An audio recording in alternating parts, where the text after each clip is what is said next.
Hi, welcome back to Video Diary. Been a bit slack recently, so just been quite busy actually. Sort of want to think of topics to have a chat about. So just wanted to cover a couple of things I'm starting to see a bit of.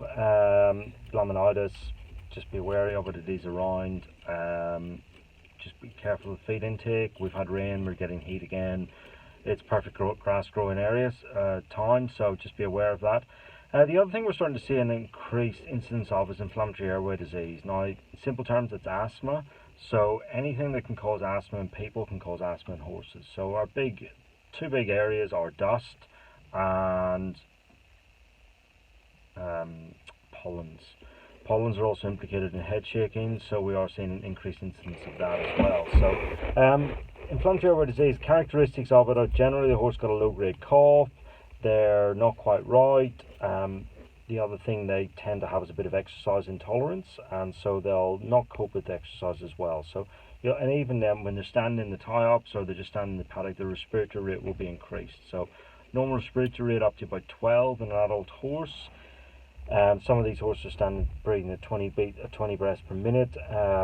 Simplest way to measure that is just stop watching your phone. Just watch the flying, because every time it goes out or in, whichever way you want to measure it, that's one breath, and measure that over 20 seconds or 30 seconds. 20 seconds multiplied by 3 to get your answer. If it's over 30 seconds multiplied by 2. So it's something to keep an eye on, be aware of. Those horses often need treatment, and you also need to try and work out what's the primary cause. So things that can cause it are the round bale in the paddock, dusty hay, dusty feed, a lot of pollens in the area, a lot of flowering plants, so you can consider trying to remove the horse from that environment.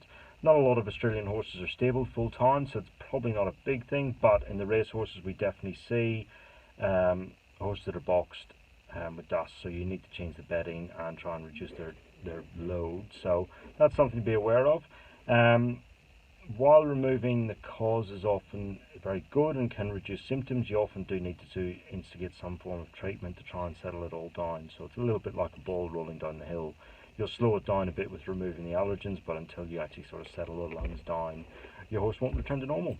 So anyway, I'll speak soon. Cheers, bye.